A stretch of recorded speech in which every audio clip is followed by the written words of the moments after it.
Karvanlar siyara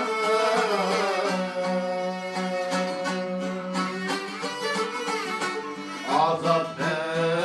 zamanira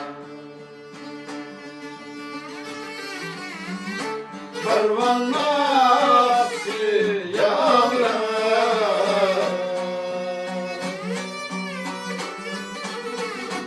azat ne zamanira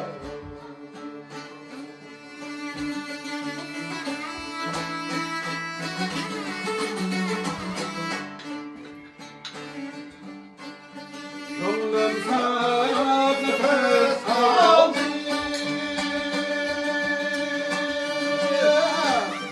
Hakimin havasıydı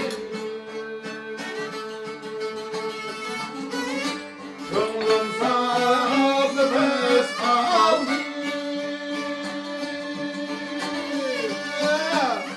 Hakimin havasıydı Şahit bakırlar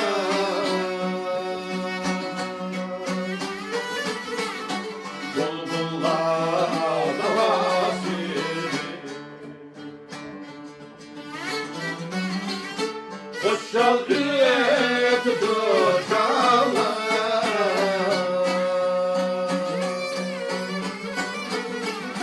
Bulbullar davasını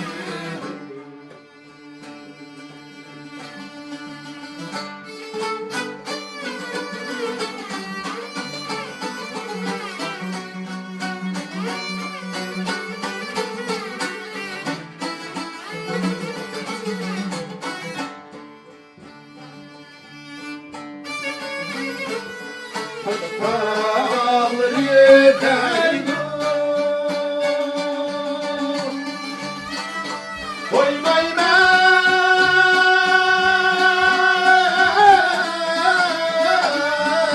Cemalim Koymay ben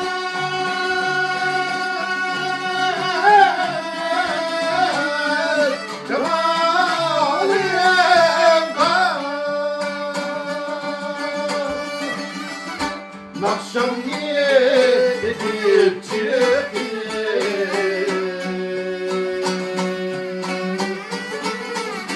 Çok erken zamanında Nakşam yedip çıktı